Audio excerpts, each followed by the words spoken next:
Hey everybody, it's Valerie from Very Random Valerie, and today is still Wednesday, May 22nd, 2024. In this video, I thought I would just talk a little bit about when you have a spiritually gifted child.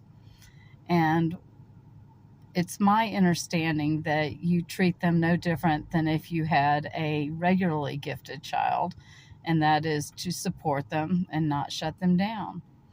Our children are very connected still to the other side. They haven't lived long enough to have it conditioned out of them. So many of them will exhibit signs of a sort of spiritual giftedness, I'll say. They may have an imaginary friend, or they may actually see people that you can't see, and they can very quickly and easily describe them to you. They may have memories of a previous lifetime.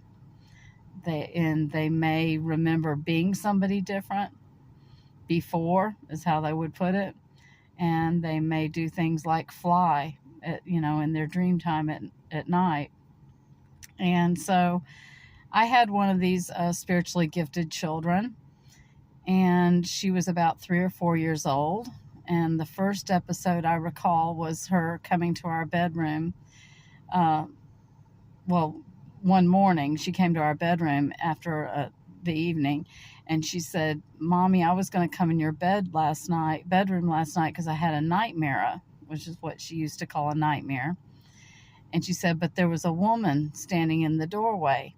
And I said, "Well, honey, what did she look like?" And she crossed her arms over her chest, and she made kind of a stern looking face.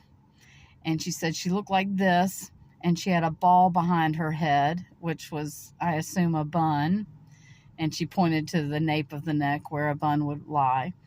And then she took her arm straight out in front of her, and she drew a sort of half circle, and she said, and her dress went way back like that.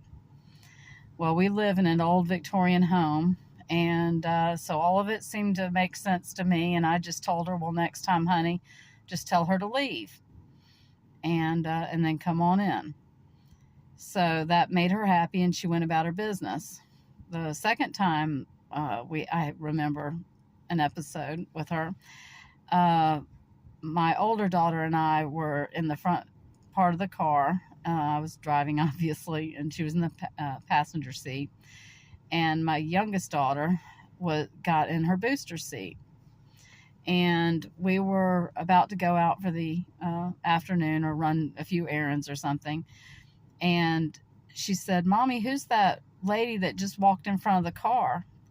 And I said, "Well, honey," and my oldest daughter and I looked at each other like, And she said, I said, "Honey, I didn't see her. What did she look like?" And once again, she said, "Well, she looked like her grandmother." But she said, but she was a little bit shorter, and she had curlier hair, and she was wearing a hat. And my oldest daughter and I just looked at each other, and I said, "Well, honey, I didn't see her." So that was that. But I didn't shut her down. I didn't tell her that she didn't see that she's not right in the head or something like that. I just embraced the idea, because who am I to say she didn't see these entities or beings or people or whatever.